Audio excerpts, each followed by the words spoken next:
Sloane Kingsley pretended to sleep in the back of her limousine, a diamond bracelet and an open cash box placed within arm's reach of a man she was certain would steal. Graham Cole was a single father, one payment away from losing everything, exactly the kind of man she had been raised to suspect. But Graham never reached for the money. He lifted the bracelet with a handkerchief, set it carefully back in its place, then laid it beside his late wife's wedding ring and a letter addressed to Sloane that had never once been opened. When he called his daughter and said he would not take revenge against the woman who had destroyed their family, Sloane pressed her lips together and wept without making a sound until morning. Subscribe to stay with every story, because Sloane would soon discover Graham had been holding back one final truth that changed everything she thought she had fixed. The annual gala, hosted by the Kingsley Foundation, drew Boston's wealthiest to the 40th floor of the flagship hotel, and the street below gleamed with a row of black limousines worth more in aggregate than most neighborhoods in the city. Graham Cole stood at the far end of that row in a borrowed company vest that pulled at the shoulders and a pair of dress shoes worn through at the heel, his cracked phone pressed to his ear, while the other drivers traded quiet observations at his expense. A man past 40 picking up a temporary shift was either in trouble or coming off something worse, and none of them needed the details to reach a verdict. 3 days earlier, a notice from the bank had arrived to confirm what he already understood. The final installment on the garage loan had been missed, and if the outstanding balance was not cleared for Friday morning, the equipment, the building lease, and 11 years of work would be seized and sold for whatever a liquidator could recover. He had not told anyone, not the parking attendant who pointed him toward the wrong lane, not the guest who extended a fur coat because she had taken him for a coat check attendant, and not the driver from a competing service who asked what kind of grown man in his profession showed up with a phone that cracked down the middle. He called Avery instead, keeping his voice measured while she described her evening shift, and then asked, with the deliberate calm of someone who already knew the shape of bad news, whether anything had changed with the bank. He said, "Not yet." She said, "Okay," and neither of them raised it again. Inside the hotel, Sloane Kingsley moved through the gala with the contained precision of a woman who had long stopped expecting to be surprised by anything. She was 40 years old, CEO of Kingsley Crown International and its controlling shareholder, the holder of a personal fortune that financial publications consistently placed above $4 billion, and she had not slept through a full night in longer than she could honestly recall. Julian Wexford materialized at her shoulder a few minutes before 11 with a practiced apology about the regular driver suffering a sudden illness, explaining that the temporary replacement's background check was complete, technically complete, and that the agency had vetted the man. Sloane looked through the window at Graham in his worn vest and asked, without particular investment, whether anyone had personally confirmed the verification, and Julian said, of course, though the manner of his saying it carried the smooth certainty of a man who had already decided how the evening would proceed.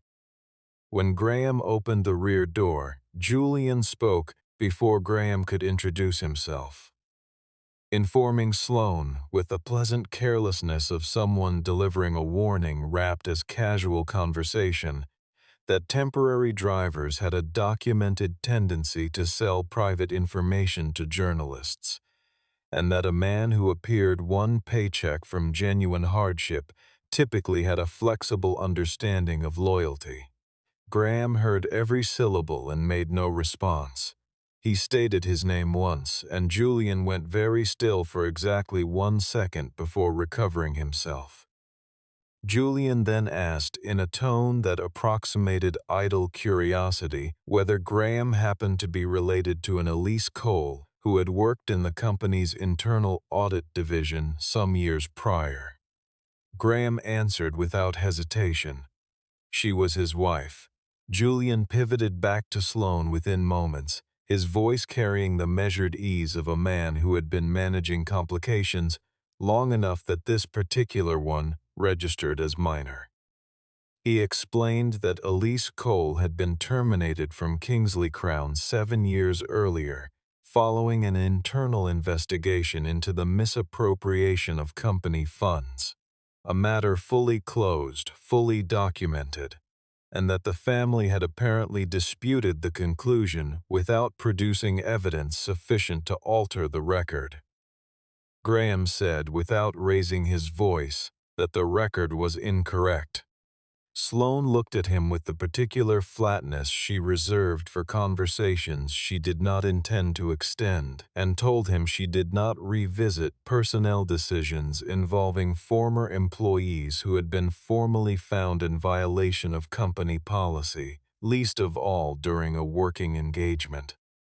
Graham said nothing further, and the car eased out into the dark streets of Boston.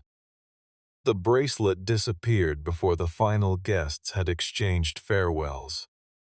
It was a diamond cascade worth close to $1 million, commissioned by Reginald Kingsley for Sloane's 30th birthday, and its absence reorganized the room around it at once.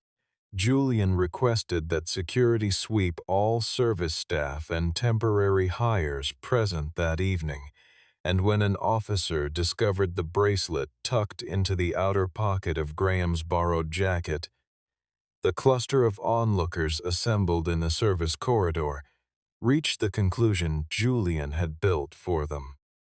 He said, quietly enough to seem almost private but pitched precisely to carry, that financial desperation had a reliable habit of overcoming personal principles when the object was valuable enough.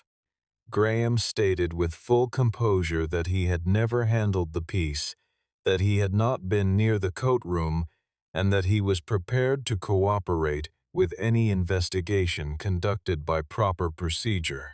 He stood with his hands loose at his sides, while wealthy guests studied him for the involuntary signal that would confirm what they had already agreed upon. Sloane watched him carefully, because she had spent her entire adult life in rooms where people lied to her with considerable skill, and she had learned to read the small, unmistakable tells. The compression of breath, the tightening around the eyes, the redistribution of weight, and what she saw in Graham Cole was not the performance of innocence, but something older and quieter. The particular exhaustion of a man who recognized a version of this story from having already lived through it. She did not summon the police. She told Graham he would complete the final drive of the evening, issued a low instruction to her head of security to follow at a distance, and then, before she entered the vehicle, retrieved the bracelet herself and placed it back inside the small compartment built into the limousine's rear console, alongside a second diamond watch and the evening's cash collection, leaving the latch visibly open. She activated the car's interior recording system, took a single tablet in view of her assistant, and positioned herself against the rear window with her eyes closed. Julian had told her about the bank's Friday deadline and the size of the outstanding balance. He believed that combination made the outcome of the evening a certainty. The limousine moved through the empty city, and Sloane kept her breathing slow, and even while the bracelet rested in plain view less than 2 feet from the driver's seat. After several minutes, she relaxed her hand and allowed it to drift toward the edge of the console, letting the bracelet shift forward in its tray. Graham saw the bracelet move in the rearview mirror and kept driving. The city passed in amber and pale yellow, the streets narrowing as he left the financial district, and the navigation directed him toward the residential waterfront where the Kingsley estate occupied a stretch of elevated ground above the harbor. His phone rang through the car's speakers, not the work line but his personal number, and the automated voice of a loan officer delivered, with the impersonal courtesy these systems were engineered to convey, a confirmation that the repossession order would be filed at 9 the following morning if the outstanding balance remained uncleared. The call terminated without waiting for a response. The vehicle returned to silence. Sloane heard the balance amount spoken aloud and did not move. She heard the case reference number, the phrase "all associated assets including equipment," and the bank officer's instruction to contact the collections department during standard business hours, all of it delivered into the quiet of the car while Graham checked his mirrors and offered no reply to the information that his working life would be dismantled before most people had finished breakfast. She lay still against the window and said nothing. At the next red light, Graham set the brake, drew the folded handkerchief from his inner vest pocket, and lifted the bracelet by its clasp without letting his fingers touch the metal surface. He closed the compartment latch with the back of his hand and photographed it from 2 angles before the signal changed, then pulled back into traffic. He had caught the reflection of a small lens housing in the lower corner of the partition glass within the first 2 minutes of the drive, and he understood precisely what the open compartment and the staged sleep were intended to establish. He did not say so. He only said, in a voice calculated to carry just far enough, that a person who held $4 billion and still found it impossible to extend basic trust to a stranger was a particular kind of poor that money had no mechanism to address. Avery called 20 minutes later, and Graham told her the shift was fine. She asked about the bank, and he said it had not changed. She suggested, with the practical economy of someone who had learned to solve problems quietly alongside her father, that she could sell the old truck and the hand tools her mother had left behind. The set Graham had given Elise when she passed her first mechanical certification, a joke that had become something else entirely, and that between those and her weekend shift, she might be able to cover part of the shortfall. Graham refused before she finished the sentence. He told her the truck stayed and the tools stayed and that they could lose the garage if they had to, but he would not let them lose what Elise had spent her remaining years trying to give them. Avery was quiet, and then she said she understood. After the call ended, Graham reached into his breast pocket and removed 2 items: his late wife's wedding ring, worn smooth along the inside curve, and a pale envelope aged to the color of old paper. The front of the envelope read, in Elise Cole's handwriting, "For Sloane Kingsley, to be opened only when she is prepared to hear the truth." Sloane recognized the script through her lowered lashes. It was identical to the handwriting on the audit reports Julian had dismissed 7 years before as the fabrications of a desperate employee. Graham admitted the truth when Avery pressed him. Yes, he was currently driving the woman who had signed the termination order. Avery's voice went tight in the way it did when she was working to keep fear from sounding like fear, and she asked what he was going to do.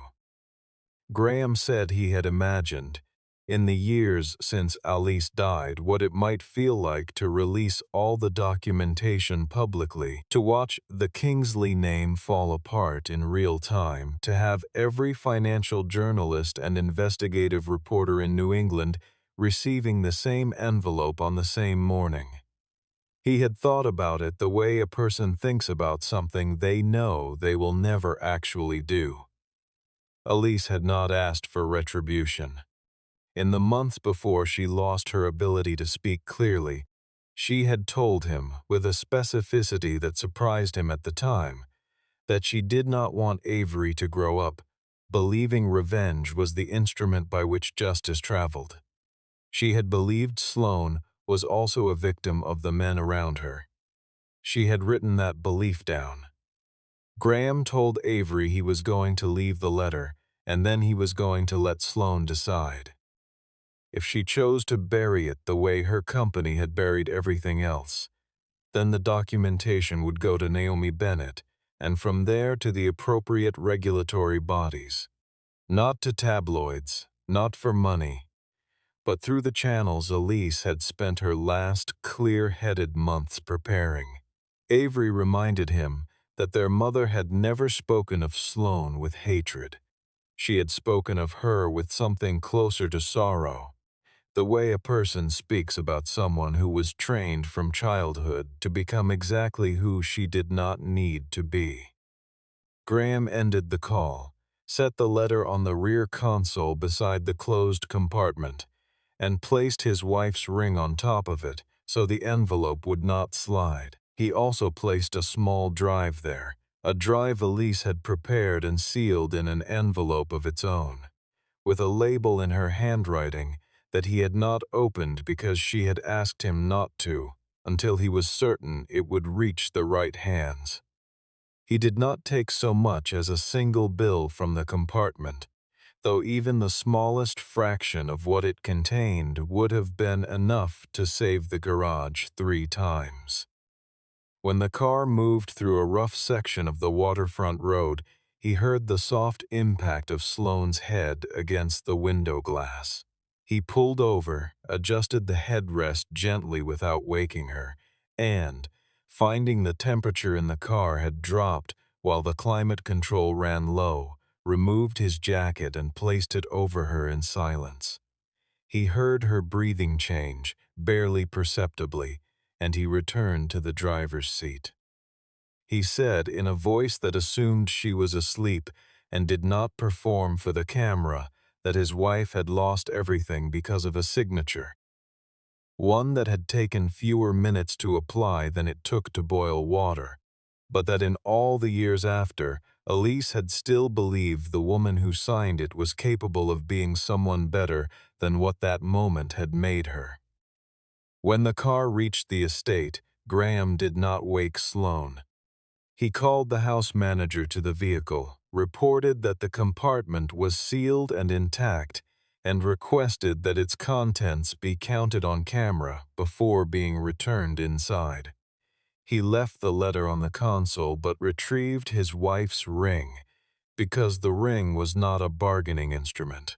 He deleted Sloane's contact number from the work phone before the car reached the service road, already certain he would be dismissed before the following afternoon.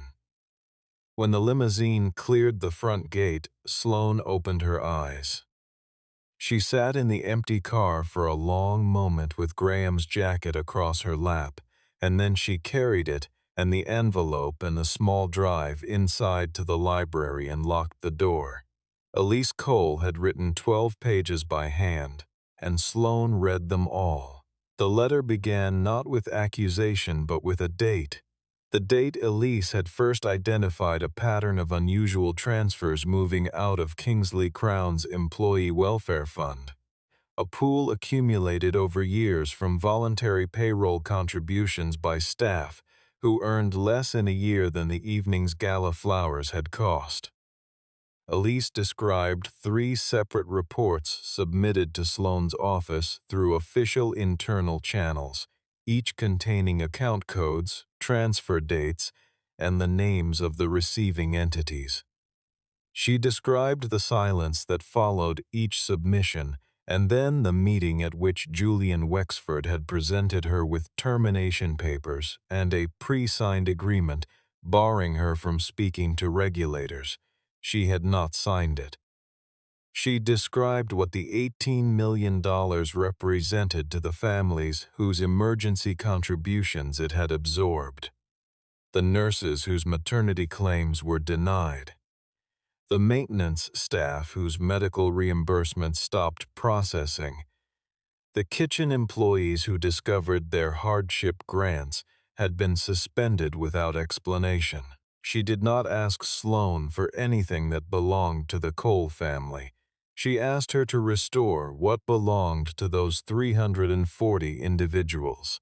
The drive contained 2 audio files. The first was a recorded conversation between Reginald Kingsley and Julian Wexford, in which Reginald acknowledged, without particular distress, that the audit report was accurate and Elise had found the transfers exactly as described. Julian proposed a settlement payment to ensure her silence. Reginald replied that a woman in Elise's financial position would not have the resources to sustain litigation against a firm of Kingsley Crown scale, and that the threat of prolonged legal exposure would accomplish more than any payment. He used the phrase working-class arithmetic and seemed pleased with it. Sloane listened to her father's voice deliver those words and recognized, with a clarity that felt almost physical, that she had said something nearly identical in the car that evening, had applied the same arithmetic to the same man her father had already measured and dismissed. The second audio file was shorter. Elise speaking alone, sometime in the later months before she died, describing her decision to preserve all of it rather than surrender it, and saying that she did not know whether Sloane had been a full participant or had been used the way Elise suspected, as a signature without knowledge, but that she hoped the distinction still mattered to Sloane, because it was the only kind of distinction that could lead to anything worth having. Sloane pulled up the limousine footage on her private system and watched all of it. She saw Graham lift the bracelet with the handkerchief. She heard the bank call. She watched him adjust the headrest with the same unhurried care he would have used on someone he was responsible for. She watched him remove his jacket and lay it across her, and she heard him say, in the voice of a man speaking to an empty car, what Elise had believed about her. She sat with that for a long time. She thought about the 7-minute meeting in which she had approved the termination. She called Julian and listened to him deny everything with a fluency that confirmed he had prepared the denial well in advance, and then he made the specific error of asking her to surrender the drive, naming it correctly, by its contents, which told her with precision what the recordings were and whether they were genuine. She told him she believed him and arranged a board meeting for the following morning. After she ended the call, she sat down on the library floor with Graham's jacket across her knees and did not move for a long time. At 4:18 in the morning, she called Naomi Bennett and said she needed help proving that her company had destroyed an innocent person. Graham received the message at 6:45. Report to Kingsley Crown headquarters at 9. He dressed in his own clothes, which were not much better than the borrowed vest, and called Avery to tell her to go to class as scheduled, that whatever happened he would handle it. Avery said she knew, in the tone that meant she would be monitoring her phone every 10 minutes regardless. On the drive downtown, a second notification reached him from a collections agency, a firm he did not recognize, operating under a holding name, informing him that a lien had been filed against the garage property and that he had until noon to respond. He understood what it meant. Julian had located the debt, acquired it through a controlled entity, and was using it to establish leverage before 9 o'clock.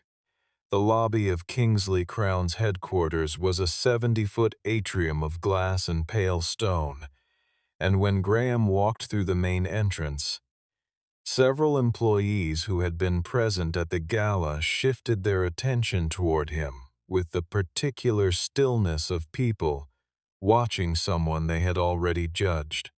A security officer directed him to wait at the lobby reception rather than proceed to the executive elevators. Julian arrived 18 minutes later with a personal attorney on one side and two police officers on the other. Officers he had called voluntarily as a demonstration. He asked Graham, in front of the small audience that had assembled, where he had stored the remaining pieces from the evening. Graham said he would be glad to respond to any question asked by an authorized investigator, and that he would appreciate being shown any documented evidence before he was asked to address it. Julian said a man who owed what Graham owed to the people he owed it to had no standing to request procedural courtesy. The lobby watched. Sloane appeared from the executive elevator and did not acknowledge Graham. She walked past him with the brisk remoteness of someone who had already made a decision, and in the moment before she turned toward the boardroom, Graham believed that decision was the one he had been expecting since the drive ended, that she had weighed the drive and the letter against 40 years of institutional loyalty and chosen accordingly. She said only that Mr. Cole would accompany them upstairs, and the group moved in silence to the 38th floor. In the boardroom, Sloane placed the bracelet and Elise's letter on the table and asked Graham to describe, in precise sequence, every action he had taken in the car between the hotel and the estate. Julian interrupted twice, and on the second interruption, Sloane held up one hand without looking at him. Graham gave the account without embellishment. When he finished, Julian said the narrative was constructed that a man with Graham's specific financial exposure had every incentive to manufacture a defense in advance of an accusation. Sloane asked Graham whether he had retained copies of the evidence he had mentioned. Graham said yes, because he had never in his life trusted that a family with this much institutional weight would leave justice to the sincerity of a single man with a second-hand jacket. Julian immediately demanded that the officers confiscate any copies in Graham's possession. Sloane said nothing and let him make the demand. She let him extend the request a second time, with additional legal language, while the board watched. Then she said, before anyone else could speak, that before any decision was made about who had taken what from whom, she wanted everyone in the room to see what Graham Cole had done when he believed she was asleep. The footage ran on the room's main display without narration. Every person at the table watched Graham lift the bracelet with the handkerchief, close the compartment, photograph it, and continue driving. They heard the bank's automated notification. They heard Avery's offer to sell her mother's tools, and they heard Graham's refusal, and they heard what he said about the kind of poverty that $4 billion could not fix. Julian said it was a performance, that a man who knew the camera was running would naturally behave for it. Graham pointed out that Julian could not simultaneously maintain that the recording system was hidden and that Graham had known it was present. Julian moved on without acknowledging this, and it was noted by every person in the room who understood what it meant. Sloane still did not directly accuse Julian. She asked him, in the tone of someone conducting a routine clarification, to explain the sequence by which the bracelet had come to be in Graham's jacket before the evening's so-called test had even been arranged. Julian said Graham had taken it, panicked, and returned it to his own pocket during the chaos of the missing item report. Sloane asked the display operator to bring up the secondary feed from the coat room. The footage showed Julian's personal assistant entering the service area, crossing to the rack where Graham's borrowed jacket hung and making a brief contact with the outer pocket. The assistant was brought into the room and, presented with the footage and a formal question about the chain of instruction, confirmed what the image already showed. Julian turned to Elise.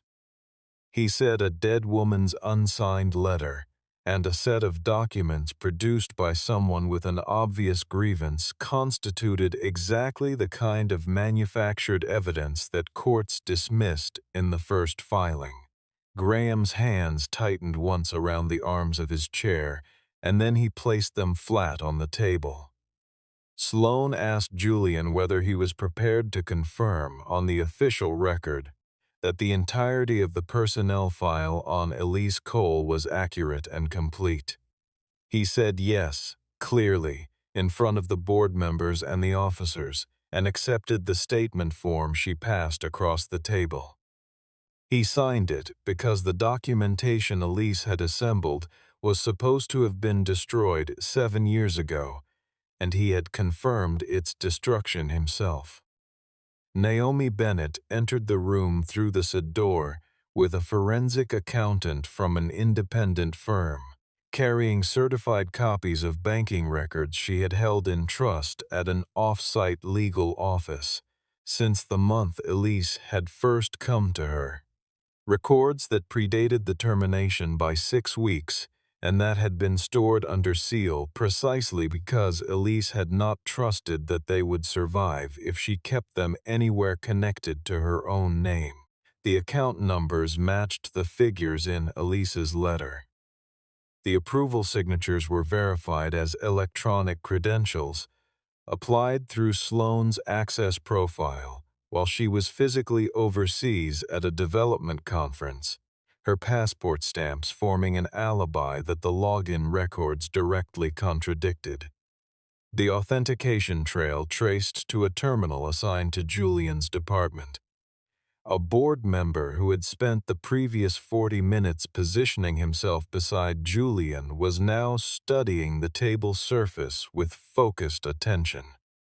Julian stated that Reginald had authorized the transfers, that he had been acting under instruction, that the entire apparatus had been built and operated at the direction of the company's founder. Sloane said her father's role would be examined, that the investigation would not stop where it became uncomfortable for the family name, and that Julian's own conduct, including his use of a controlled debt entity to silence a witness through financial coercion, had continued well past Reginald's death, and under no one's authority but his own. She looked at the officers who had come at Julian's invitation and asked them to redirect their attention accordingly. Julian's response, when the formal process had begun to close around him, was to turn to the question of Sloane's liability. He observed that her digital signature appeared on every document of consequence, that the regulatory exposure belonged to the company and its named officers, and that a public investigation would damage the stock price, the brand, and the employees who depended on both. He said this to the board members he had cultivated over years for exactly this kind of moment, and 3 of them shifted in their chairs in the way that indicated they were computing the cost of different outcomes. One of them called the $18 million a historical accounting irregularity, and noted that a settlement with the Cole family and a quiet restoration of the fund would accomplish every legitimate goal without detonating an institution that employed 40,000 people. Another suggested that the legal costs of a full exposure would ultimately harm the very employees the fund had been intended to support. Graham said no. He said the money did not belong to the Cole family, that it had been taken from over 300 individuals who had contributed it from their own wages, and that returning it quietly through a settlement process where the Kingsley name controlled every term was not restoration. It was a second version of the same transaction. A board member said, with the careful patience of someone explaining a currency exchange rate to a tourist, that a driver without a contractual relationship with the company did not hold negotiating authority in a board-level proceeding. Graham placed the secondary copies on the table in front of Naomi, and she confirmed that a portion had already been transmitted to the State Financial Crimes Unit the previous evening through a filing that had been prepared and held pending the outcome of this meeting. She noted that the filing's withdrawal was not within Graham's power to authorize, because it had never been within Graham's power to authorize. It had been within Elise's, and she had made that arrangement years before she died. Sloane accepted the three conditions Graham stated. The first, a formal public reversal of the termination record, the reclassification of Elise Cole as a protected whistleblower in all official documentation, a written apology delivered to Avery Cole, and the inclusion of Elise's name in the regulatory filing as the individual who had identified and reported the original fraud. The second, full repayment of the $18 million, calculated with compounded interest and documented economic harm, distributed directly and individually to every affected employee, not through a Kingsley-branded charitable vehicle, not through a foundation bearing the family name, but through a verified individual disbursement administered by an independent fiduciary. Sloane agreed without negotiating, and stated on the record that she would apply personal assets to cover any shortfall before the litigation process produced a formal judgment. The third, the establishment of a permanent and structurally independent reporting mechanism for employees, staffed and governed without executive access, with non-management worker representation on its oversight body, and a full review of all suppressed files from the Reginald era. The board objected to the cost of the third condition.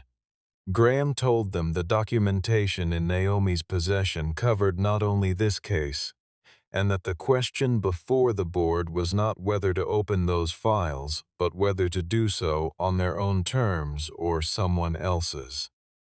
Sloane accepted all three, and declined the opportunity to add a financial remedy for the Cole family's personal losses to the resolution, because Graham had already declined it. She acknowledged publicly, in language she did not allow anyone to soften, that she had signed Elise Cole's termination order following a meeting of 7 minutes, without requesting a response from the accused, and that whatever deception had been carried out by her father and by Julian Wexford, the act of the signature had been hers. She announced she would step back from the CEO role during the independent review. The board did not want this, and she told them that accountability applied equally regardless of net worth, and that if it did not, the third condition Elise had asked for had no foundation to stand on. She turned to Graham and said she was sorry for the bracelet, for the test, and for the things she had said in the car when she had believed she was establishing his character rather than revealing her own. Graham did not accept the apology and did not reject it. He said that an apology stated in a conference room did not have the weight to erase the years. Avery had spent hearing her mother's name used as a synonym for dishonesty, and that he would not perform a forgiveness that he did not actually feel in front of people who were waiting to record it as a closed matter. Sloane asked what he needed. He told her that if she still believed the answer to this question was a number, she had not yet understood why she had wept the night before. Graham stated 3 things he required, and none of them involved equity or property or a payment to himself. When Sloane asked again, more carefully, whether there was anything owed to him personally, for the garage debt, for the years of carrying the weight of Elise's destroyed reputation, for the cost of raising a daughter in the shadow of a termination that had never been earned. Graham said he would accept the legally documented compensation connected to the whistleblower suppression, calculated according to the applicable statute, processed through counsel, and treated as a legal matter rather than a gesture. He would not accept a single dollar framed as a gift or an expression of remorse, because that framing would transform the money into a transaction between two people when the money had never belonged to two people in the first place. Sloan asked why he had refused to convert that evening's circumstances into something more immediately useful for himself. He said that if he had taken the money while she was watching and claimed it as the price of his silence, the test in the car would never truly have ended. It would simply have changed form. He told her she would need to learn how to extend trust to a person without simultaneously constructing a mechanism to measure it. He told her that was not something she could purchase, and it was not something she could schedule. Avery arrived during the early afternoon, having come directly from her morning class without changing, and found her mother's name removed from the employee violation registry and entered into the official whistleblower record. She did not embrace Sloan. She did not perform a forgiveness she had not yet reached.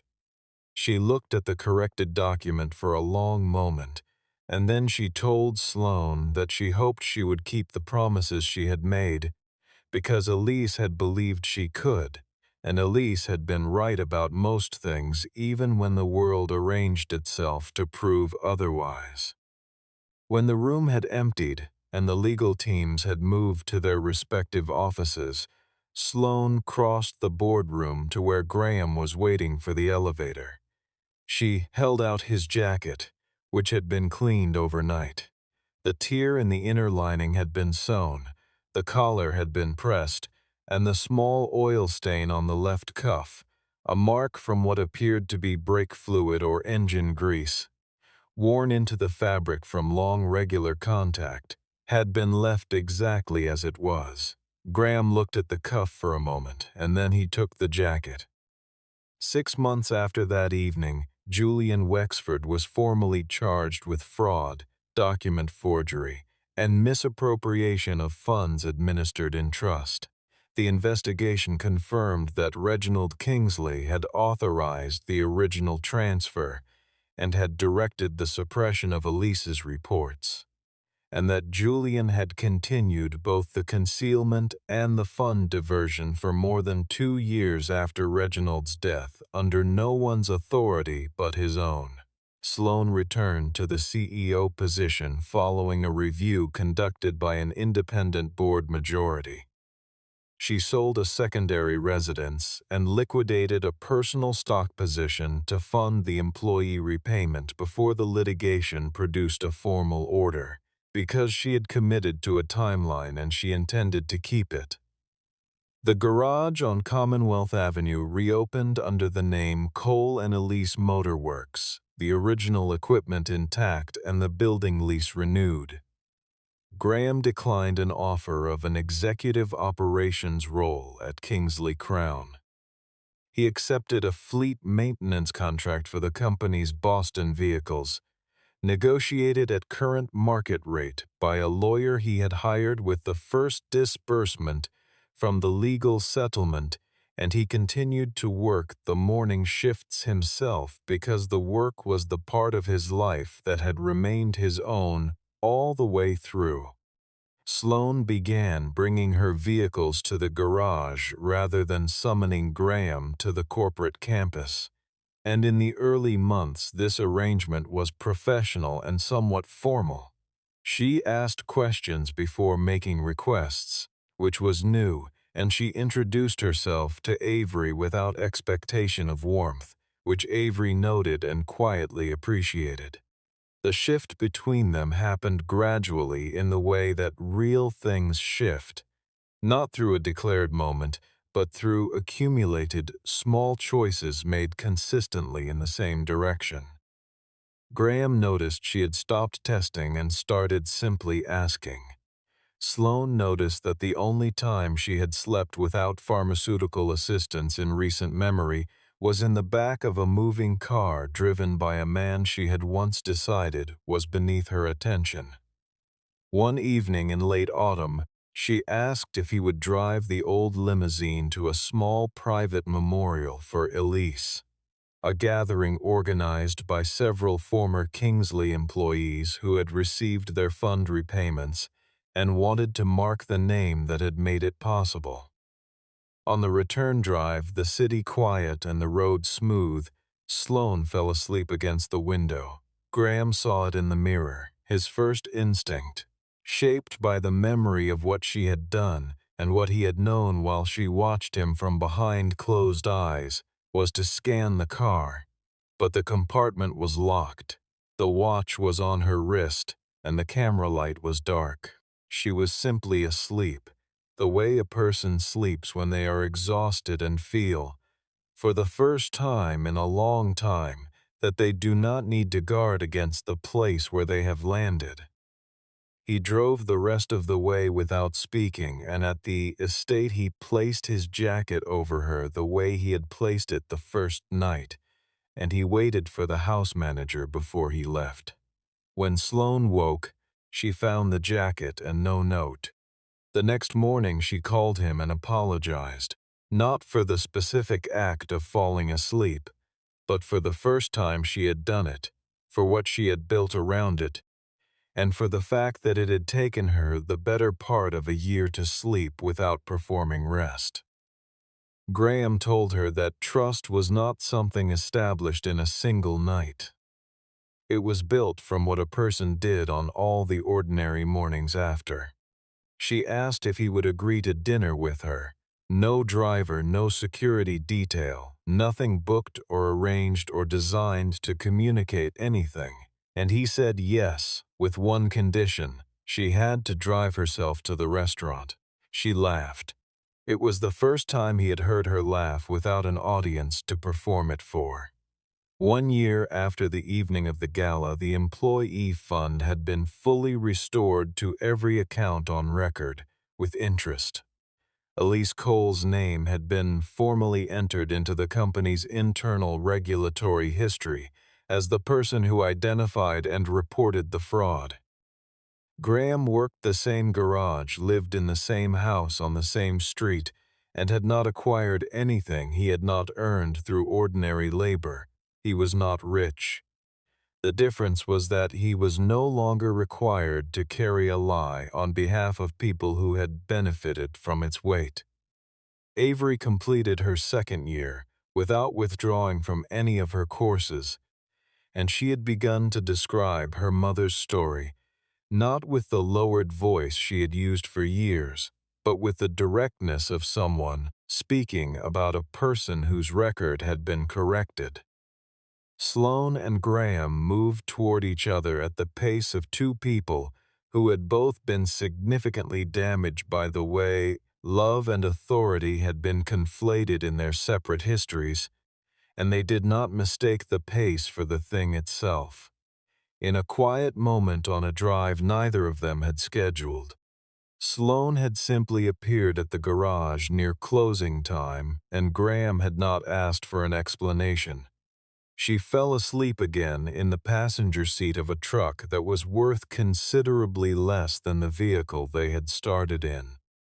When she woke, his jacket was across her shoulders and his wallet sat undisturbed on the console between them, open to a photograph of Elise in work clothes, laughing at something off to the left. Sloane looked at it for a moment and then asked him, because she needed to hear the answer from him and not from the recordings or the documents or the investigations, why he had not taken what was in the cash box that first night. Graham was quiet. He said he had already lost his wife, and with her the version of himself that had existed before the termination. He said Julian and Reginald had taken the garage, the savings, the name, and most of the years that should have been easier. He told her that the only thing that had remained entirely his was the decision about who he was in a moment when no one with power was watching. He had not been willing to surrender that to them. Not for a garage. Not for anything they had made it possible to lose. Sloane did not respond immediately. She looked at the photograph of Elise, and then she looked at Graham, and then she looked ahead at the empty road. After a moment she was crying, not from guilt, the way she had cried in the library, and not from the specific pressure of what she owed, but from something quieter and more complete. She had spent 40 years inside a worldview that measured people by what they would do. When the stakes were high enough, a worldview her father had built, and Julian had maintained and she had inherited without ever having chosen it. She had sat in a car with a man who had proven in the most direct available terms that the measurement was wrong. She cried because she finally understood it, and because understanding it this late was its own particular loss, and because the man next to her had known it all along, and had never once required her to be ashamed of the time it had taken her to arrive there. The first night, Sloane had closed her eyes to catch a man she was certain would take what was not his. A year later, she closed them again because the same man had become the only person in her life in whose presence she no longer needed to watch for anything at all.